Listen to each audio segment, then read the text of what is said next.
Welcome to the Julia and Gino podcast, where business meets family.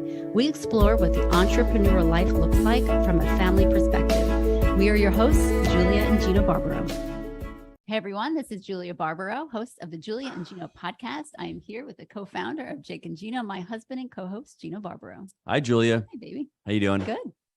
Today, you're going to love this one, Gino. I'm excited for you. We are excited to be interviewing Lani Jackson, a business coach, community leader, and the host of the brilliant Mompreneurs podcast. Lani believes that every woman has the power to create her own success story, and she finds her passion in helping moms get out of survival mode and into creating a highly sustainable and thriving business. Now, before I welcome Lani to the show, this is 2 weeks in a row, everybody, that we're doing business and systems. I don't know what happened. I prayed a lot, and my prayers are being answered because we're not going to talk about feelings today. We're going to talk about business. We will. Well, yeah. Anyway, welcome to the show, Lani. I'm glad that you're on, and we're going to talk a little bit about business as well. I am so glad to be here, and thank you for having me. I'm going to make a correction. My pronunciation of my name is Lani. Oh, Lani. So I'm so sorry. I love that. It's because my first name is Keiki Lani, and I go by Lani online. Yeah, so I have a Hawaiian name. Yeah, so no one can pronounce it ever. I love it. Lani is a beautiful name. So I'm happy that you. Thanks for having me. I'm excited to chat with you guys today. So excited. I actually was honored to be on your podcast. Loved everything you talked about, everything we talked about. And I wanted to share what you do with our listeners as well. So I'm so happy that you're on. Yeah, we had a great episode. I cannot wait till it's published and live. Absolutely. And since we both have 6 kids, I felt like we just didn't stop talking. Tell us about yourself. Tell us about your story. Yeah, so we had 3 biological kids, and we were fostering some teenagers. And my husband was like, there's a lot of testosterone in this house. Since we were fostering only boys, we had 3 boys. And I said, let's maybe adopt a girl, something like that. And so we ended up getting twin infant girls from the NICU at 3 weeks old in foster care, and found out they had a brother that was 2 years older than them. And that's how we ended up with 6 kids. So it's my fault. I asked for a girl, and we doubled our family. So that's how we ended up with 6 kids, and they're all within a 6-year range. So current ages are 14, 12, 10, 10, 8, and 8. So very close together. And how did you start the company? What was the vision of starting the company? I know you have, Lani, you have a lot of children. You're busy to begin with. And we, my husband and I, we have 6 kids, but mine are spaced out. Just want to be clear. And it came one at a time. So you have a different background than we do. So I want to know where it came from. Tell us about that. So I started out as an entrepreneur about 10 years ago. I had a mom blog, and I was a virtual assistant, and I loved doing that, but it was hard to balance business and babies. And I just felt like I could never catch up. Right. And everybody else seemed to be flying by me with business growth and handling everything so much better than me, and had how do they do it with kids and babies and grow their businesses to be so successful? And I felt like I was missing out on some secret. About 5 years into being an entrepreneur, I realized there was no secret. It was about creating simple strategies and sustainable growth. And that's when I pivoted into coaching after seeing those strategies work for my own business. And now I am so passionate about helping other moms create businesses they love that give them the freedom and flexibility they want, and the income as well. So I am passionate about supporting mom entrepreneurs. What are mom's biggest pain points that you see when they come to you and say, I'm having trouble with this or with that? Always balance. That's the first word they use, is how do you find a balance between, doing business stuff and doing family stuff and mom guilt? Mom guilt comes up all the time. If I work on my business, I feel guilty because I'm neglecting my kids, or if I work with my kids, if I'm paying attention to them, my business won't grow. And it's just this juggle back and forth of feeling torn to pieces as a mom entrepreneur. And that's why I like the word mompreneur. I know some people are like, well, I'm an entrepreneur and I'm a mom, and that doesn't, but I combine them because there's never a time where I'm not a mom in my business. And when I'm not thinking about my business, I get the best business ideas when I'm doing dishes or folding laundry. So Lani, I have a little bit of news for all the moms out there. Dads feel the same way. And we have the same guilt. We have the same struggles you do. As we're getting older, I've got grays. I've got to look good. Women are always saying that we have the same struggles that you do. Maybe yours are more pronounced.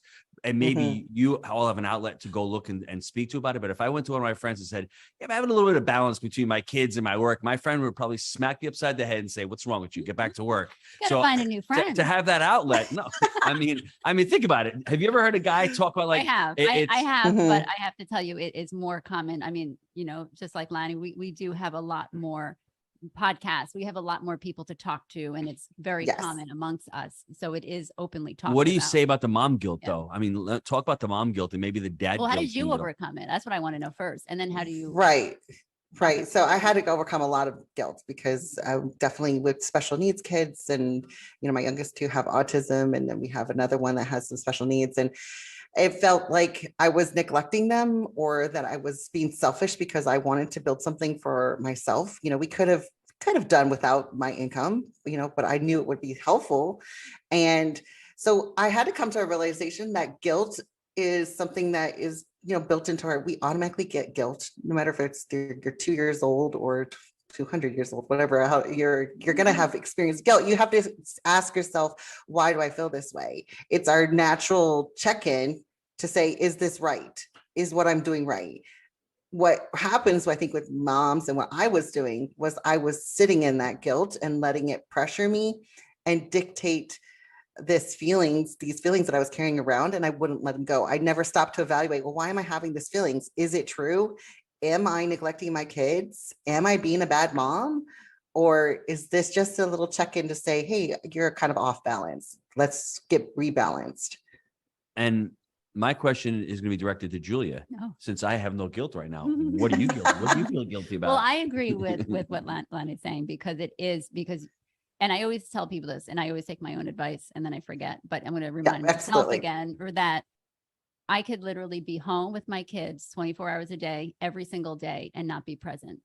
And I could be doing homeschool with them. I could be sitting on the ground with them, but completely ignoring them and not being there for them. So it's really important that sometimes it takes, I have an idea, I have a project to work on, or I have a company to work on, for you to realize, okay, so my time with the kids is very important. And I have to, pay attention to how many times a day when I go into the kitchen, do I see my kids? Am I actually present with them? And so it actually, in a sense, helps you. It almost like, okay, I have a project now, I have to get it together. Yes. So that's how I handle it. Okay. I agree with that. And I think it's because there's so much in the social media that says we have to do it this way. There's lots of pressure from culture stuff. Sure. And moms is, I think in the mom culture, we do have a lot of pressure to look a certain way, to show up for our kids a certain way, to have them doing things. But it comes down to intentionality. And oftentimes I find for myself and for the moms that I'm coaching, if they're feeling that mom guilt, it's because they're not intentional with their focus with their kids, or saying and having clear boundaries. It's really a lack of boundaries, and saying intentionally, this is when I'm going to do my business, and this is when I'm going to be present with my kids, because our kids don't need us to be on top of them 24/7 unless they're an infant. And even then they have nap times and things like that. So I think it's just a recheck in to say, am I holding those boundaries? And I love what you said, you can be with your kids and totally not be present. Absolutely. So being intentional about your time is so important. Yeah. Tell us about the, what's been the, you talked about the struggles being the mom guilt, but the strategies. Talk about the strategies a little bit, because people are going to really get some really great advice from you. I've heard some of the things that you talk about. So give us something about the strategies that you talk about. So to combat that guilt, it's all comes down to really setting intentionality. And this is the foundation for everything I teach, is to really know exactly what you want, what's important to you, and then to look at your time and say, how can I make the time and what's important to me match up? Because what is important to me is probably not important, the same values and the important level of importance to you guys, even though we both have 6 kids. They're different ages, they're different stages. You guys have different values. So really knowing what's important to me. Some people, it's extremely important for them to have a perfectly decorated and clean house. Not me. That's not my priority. Well, I used to be my priority until I started having 6 kids. That house was nice and clean. Somehow it changed where my kids know that when the house is clean, mom is in such a good mood. And so it does it's and funny I could care less, man. If the house is burning down and there's stuff, but yes, couldn't care less. Okay. Could not care less. Yes. All the time. You can't let that could not care less.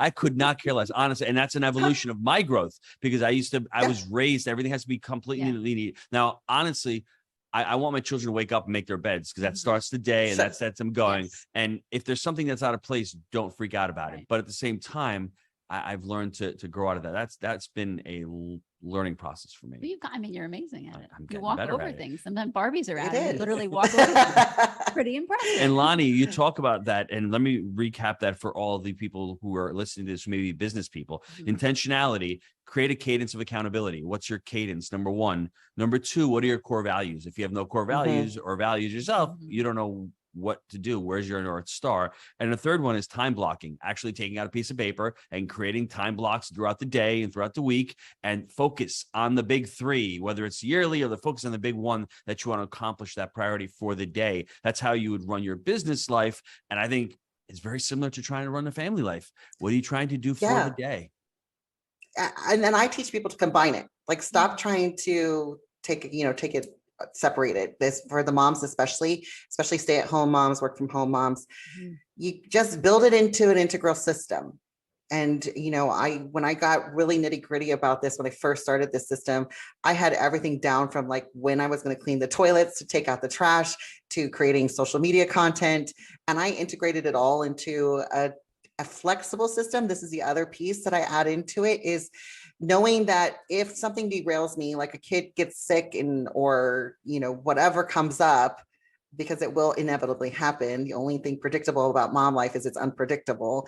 I can know, well, then I'm going to flip-flop these days because I'm building in flexibility for my week. I'm not going to fill up every hour. I think that's a mistake a lot of moms do. We're like so scheduled out, and then something comes up where kids throw a fit, they don't sleep, there's a sleep regression, somebody gets sick, and then we're like, I can't get anything done now, and we feel defeated. So instead of building out so much structure that we can't have that flexibility, plan for the flexibility, plan for the, I know something's going to come up, something's going to derail us. And so I'm not afraid of that anymore. And I can move with the chaos of mom life. Yeah, no, I think that's important because, my husband does have an office at home. He works from, but he also comes downtown as well. And when he is in the office working, like I'm very cautious. The kids are not allowed to go bother him. They're not allowed to. And some of them will sneak in a little bit here and there, but it's important, and then when I personally am at working in our daughter's room, who is kind of my office, the kids will come in and interrupt. And so that it's just interesting how the kids are more comfortable interrupting mom than dad. And that's just the way it is. Well, that's our dynamic. That's how we've grown up. For us personally in our life. But my kids also respect what I'm doing. They do love the fact that I'm on podcasts. They love that I'm working with their dad. So we also include them. And I think that is a super helpful tip for those who are working from home, is that and I'm sure you would agree, is that have the kids somewhat involved and have them actually like what you're doing, because then they're a little nicer about it. You know what I mean? They don't get angry that, oh, mom's going off doing something with dad. And you know what I mean? They're very supportive. I find that most of the time when the kids are complaining about moms, like, oh, mom, you're on your phone again, and they're giving you a hard time, it's because they associate electronics with fun. Yes. So if we're on our phone doing actual work, we're networking, we're marketing, on social media, they think we're playing around on a game. My wife is playing around in the game. Let's get it straight. She's scrolling a little bit more on Facebook. I had to take the app off. What was it, Jewel Mania? Yes. The kids made fun of me so bad. I'm like, let me just do one more. I am the worst when it comes to that. So I had to take that away. But they'll just, every once in a while, Mom, are you on Jewel Mania? No, honey, I'm really on Instagram trying to figure it out, Yeah. And I think if we are clear to them, say, no, actually, this is work. Let me show you what I'm doing. They get to experience, hey, because this is not going to go away. This kind of like entrepreneur, social media, business type lifestyle is not going to go away. It's only going to get bigger. And so my son came to me last night as an example, and he's like, Mom, what is your website built on? What platform? And so I was like, oh, it's a WordPress platform. He's like, could I build a website. And then he's like, I think I want to start an e-commerce store. And he has this great idea he came up with. And because he's heard me talk about all the things I've built, he's now excited and interested. And in fact, I was telling him I'll hire him and teach him how to do it. And I'll pay him as his first job as an entrepreneur to be a contractor. And it's an opportunity for us to educate and empower our kids instead of feeling guilty. Oh man, and we have to hide and minimize what we're doing in building these businesses. Let me go back and circle back on a couple of things you said. First thing is discipline. When people hear the word discipline, they tense up. They say, and for me, discipline only allows you more freedom, because if you know at 8 o'clock, you've got to get up and go work out for 30 minutes. And then at 9:30, you're going to take a break. You know, you can have the freedom to do what you need to do at those times and not worry about it. Check it off the box. Does it take time to do it? Absolutely. But discipline and structuring your day and structuring your week will allow you to have the freedom to do a lot of that stuff. And you're talking about pressure. A little pressure is okay. Pressure makes diamonds. Yeah. Don't be afraid of putting pressure on yourself. The fact that you're so guilty sometimes maybe is not aligning with what your true values are. If you really want to be a mom and that's your number one goal, and you are working as an entrepreneur, maybe you need to take a break from being an entrepreneur and focus on being a mom for a little bit. There's nothing wrong with that. We all have our North Star. When I was at the restaurant, I wasn't abiding and living by my core values because I was working on the weekends. I was working nights. I wasn't home as much as I wanted to be. And I wasn't aligning with the values. And that's why I needed to change that occupation. It took a long time and a lot of work, but not knowing what your values are is going to be hard when you come to Lani and say, hey, I need to work. I need to figure things out. Well, the first thing that I think she can be working on is, well, what do you want for your life? I mean, do you want to be a mompreneur? And you might say, yeah, because I see everyone on Instagram being successful. And for the reality, Instagram, for the most part, is a little exaggerated. We're not all crushing it. It's okay. You know what I'm saying? But that's the problem that I have with social media, because we're all looking what everyone else is doing instead of worrying about what we want. What is our future self? And I think we need to focus on that, Lani. I agree. And oftentimes I've learned the hard way, I don't want a business that looks like another mom. I don't want a life that looks like hers, because that's not the life I really truly want. It looks glamorous. It looks fun. It looks fancy. It looks easy. But if I tried to do that, I'm going to be miserable. And that's what I did for many years when I first started out as a mom entrepreneur. Is I was trying to keep up with everyone else and make my business look like them. And that didn't align with my personality or who I was. And it just made me kind of miserable. So I think that's a lot of times what moms are doing is without realizing it. So what does Mr. Jackson say about all this? He's like, Lani, well, actually, my wife the other day comes into the closet, into the walk-in closet, and says to me, you know, Gino, you better watch out, because I may become better at podcasting. I may start crushing this podcast space. And I'm like, baby, bring it on. You know what I'm saying? So hold on. Well, see, I think you could do amazing. That was my revisionist history. That's all I heard. I'm like, yeah, I got a little competition going on here. But what does your husband say about you growing the business and spending time? Is he supportive of that? Does he like the plan that you put in place? Oh yeah, he is my number one cheerleader and supporter. I will tell you, we've gone on a journey together, because it used to be I was working, nonstop like a crazy woman, and I would stay up till 1 a.m. and so I was either with the kids or I was with my business, and he kind of was ignored, just being really truly honest. And when we finally had a conversation, he's like, I only have a certain amount of time with you after I come home from work. I really would love it if maybe at least one night a week we could sit and watch TV or have a conversation, something where you're not on the computer, because I was just trying to hustle and get it all in. And I was really frantic about my business. So when I got clear and switched into this new strategy of time and priorities and flexibility, it gave me back my time with him. And so now we can prioritize our time. And I no longer work in the evening unless there's something coming up. And it improved our communication for me to be able to tell him, I know exactly what I need to do to grow my business. And this is what it looks like this week. It's going to be a little more intense. So I can have the ability to say, hey, this week, I'm not going to be able to do as much with you at night after the kids go to bed, because that's our time. Do you just wanted to let you know, because I'm going to be able to do this in my business and it's going to give this results. And I feel more confident about it. And then he doesn't feel frustration that I'm not paying attention to him, and that our relationship is suffering because of it.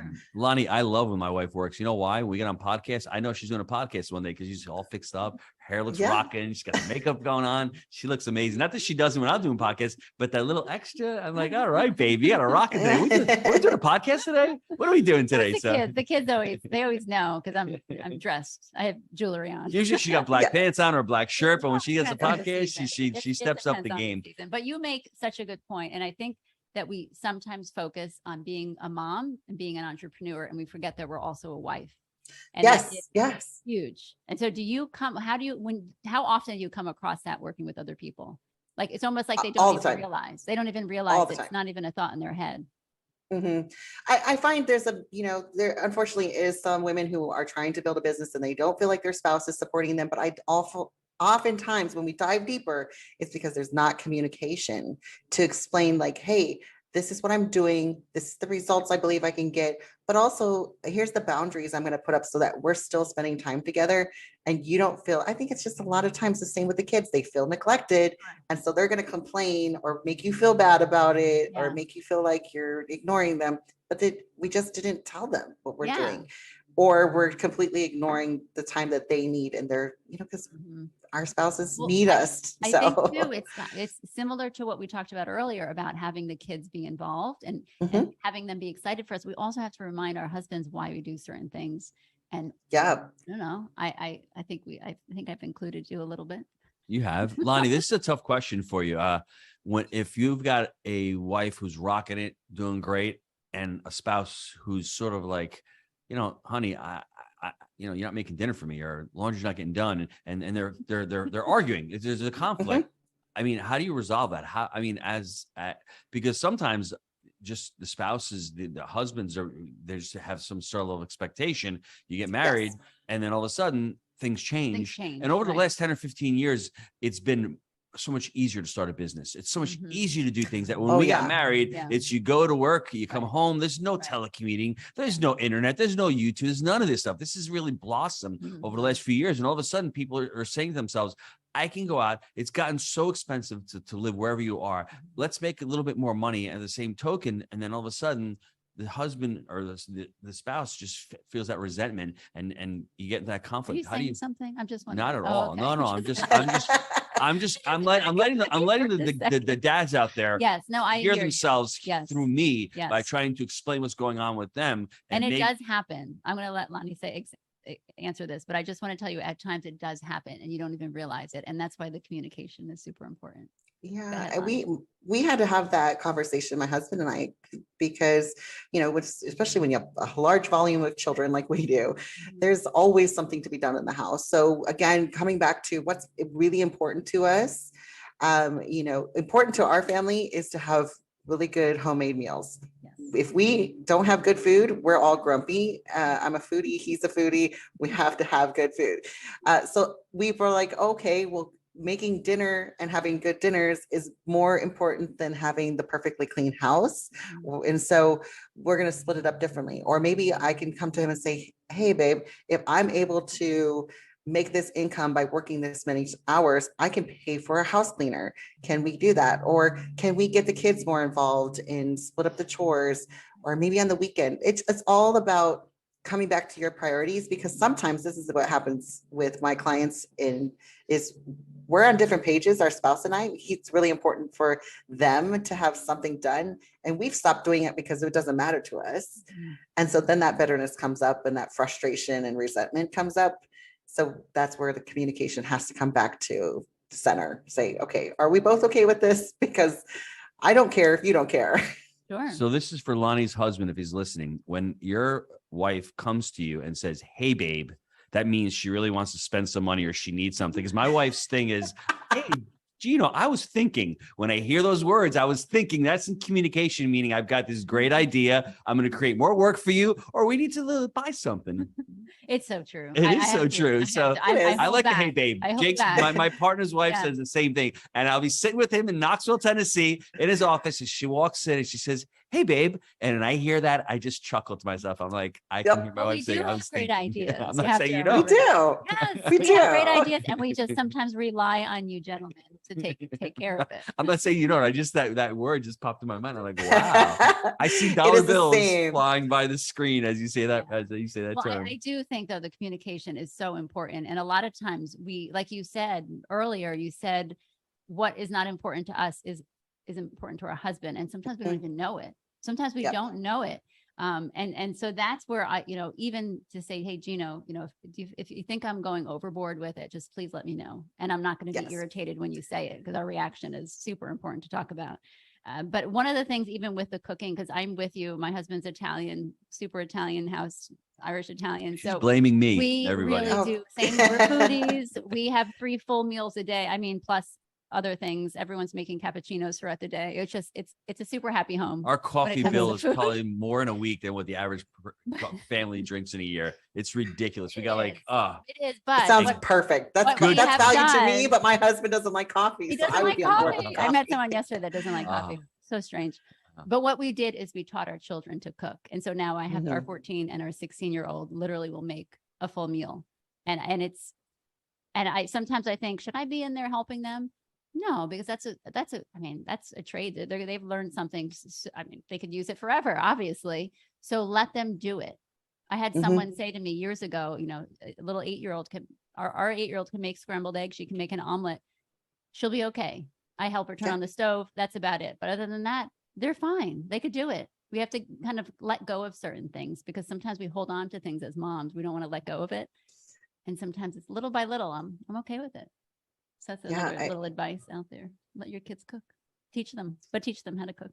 I I mean, think it comes down to empowering each other and Sure. saying like, hey, I either need to find a better system to do this Sure. because I don't have enough time, Yeah. or I need to get help from you, or we need to hire help, or we Yeah. need to not care about it. Exactly. Like those are the basic things we go through. Whenever I come to my husband, I'm like, this is not working. Yeah. We ask those questions. Do we need to do a better system? Let it go completely. Doesn't matter to us. Hire something out or balance the workload. my I last love question that. before we let you share your all your information with the listeners, when should mompreneurs come and seek out that advice? Is it early on? Is it when they're struggling? I mean, when is the right time to seek that advice? Oh, that is a loaded question, know. right? I think it's just a matter of, your determination for what's important to you. I work with people who are from the very beginning of their business. They have nothing started and they have just the concept and they are like, let's do this. And they want to invest, they're willing to invest in themselves early on. Some people don't want to invest in that extra help until they have income coming in. So I call them Google surf ninjas, where they're just surfing the internet and finding everything via Google and downloading all the freebies, listening to podcasts. That's what I did for a while. But I will tell you, when you're going to come to a point in your business, no matter if it's early on or, when you've started making income, you're going to say, I need to stop trying to figure this out because my time is valuable. Really, truly, it comes down to, instead of me just sitting in this space of overwhelm, frustration, or whatever it is, mom guilt, etc., I'm going to say my time, it's worth it to spend money to not be in this space 6 months from now. Mm-hmm. So it's almost like you have maybe a hobby or you have a concept of something. And then once somebody calls you and you really get them on, it almost becomes a business, becomes a company at that point. It becomes real. So what I would even counter what the both of you are saying is, I would say early on, even before you have a business, if you're a mom, get some life coaching, get somebody to talk to and see what you want to do. If you don't want to be an entrepreneur, great, but figure out what you want to do. Can you become a better mom? Can you go out and work at a W-2 job? Whatever that looks like, make sure that you're clear with what you want to achieve in life. And once you can create your identity, you can create your values, then you can take it from there. And then if all of a sudden you want to become a mompreneur, you want to get into the entrepreneurial space, you'll at least have those tools to be able to communicate with your spouse. You'll have the tools to figure out what your values are. You'll have the tools to be able to create the discipline and set all those frameworks up early on, because you're going to grow into those frameworks. And if you don't work on it early on, it's going to catch up with you later on. Right. We can always go faster if you start with a good foundation. And that's really, truly what I didn't have and why I didn't grow fast, because I just was throwing spaghetti at the wall to see what sticks. And that's not even how you cook. You check spaghetti to see if it's done, right? Is that why the house is messy? You're chucking spaghetti in the wall, huh? That's what I'm doing. But I think that most moms come to business, entrepreneur life like that. We're like, we see somebody else doing something, we have a concept and we just like, oh, I'm gonna just try stuff. And then we get into overwhelm, mom guilt, unbalanced situations when we could. And, you know, as soon as you feel that way and you don't want to stay that way, that's when I come in. And I do a combination of coaching where it's not just business strategy, but it's also clarity coaching where we're doing life coaching, all of it, because I don't think you can really separate it. And when you look at it as a whole, you're going to see much more success that way. And this is another parallel that men and women have. When you're out there looking on social media, all these successful men out there, who do you see? The Grant Cardones, you see all these big types, flashy. Well, when you see the women out there, it's the same thing. You see these women in jewelry, and most of us don't want to aspire to that. I read the book Small Giants, where most of us just want to have a small company. We want to create impact. We don't want to become the next Facebook or the next Zuckerberg or the next Michael Dell, or you got down the list. We don't want to impact the world in that. We want to impact the world in ourselves. So where do we find those role models? I think your company allows people to say, I don't need to be this huge mogul. I want to have an amazing little business, create impact and help others, but I also want to have some family life. And how do I balance that? And taking notes, the identity, the balance, the mom's guilt, the intentionality, the cadence, the core values, the time blocking, being flexible, being disciplined. These are all pieces of the puzzle that you need to figure out. But why would you figure out them later if you can figure out sooner and then grow into that business and really not waste any time, really shorten that learning curve? Yeah, because a lot of times this is what moms forget, and other business owners. We think we need to grow a social media following of 100,000 plus people to have a success, but we're miserable. That brings a whole nother level of stress. And just because you have 100,000 people following you doesn't mean you're making any money. I work with women who have hundreds of thousands of followers and they're making like $100 a month. So don't be deceived. And I worked last week with a mom retreat. I hosted an in-person retreat for my clients. And one of them was there, and she finally was able to say out loud to a group of people, you know what I want? I want to make $4,000 a month, and I only want to work 30 hours in the month. That would make me that would just do something for my family. And that's all I want. And I was like, that's such a win. You know, you don't have to make 10K months to be successful. For her success comes from only having to work 30 hours in the month, making $4,000. It was amazing. That's awesome. Lani, where can the listeners get a hold of you? So you can find me on Instagram at Lani J. Jackson. I also have a community on Facebook for mom entrepreneurs called the Brilliant Mompreneurs Society. And then I have a podcast, Brilliant Mompreneurs Podcast. All right, Julia, wrap it up, baby. No, Lani, I just want to thank you I'm so thankful, first of all, that I had met you and we did a podcast, because I've learned so much from you already, you know, but I just really encourage everyone to check her page out, check what she does, because I've talked to so many women that could benefit so greatly from you. So I just encourage everyone, if you're a man listening and you know a woman that could really benefit from Lani's program, please pass along the information. Hey, babe, that was good. I like that. Thank you. All right. I'm learning, I'm learning sales. I'm learning all these things. My last question, Lani, what's for dinner tonight? Yes. What's for dinner tonight is pizza. We're doing homemade pizza. Homemade. Oh, so good. Well, I want to thank you for being on the show today, really, honestly. And everyone go check out the website. Lani, thanks again. And Julia? Yes. No ideas for the weekend. I want to take the weekend off. Okay. I was thinking no ideas. Fine. So thanks again, Lani. We appreciate it. Thanks, Thank you. Take care. Bye.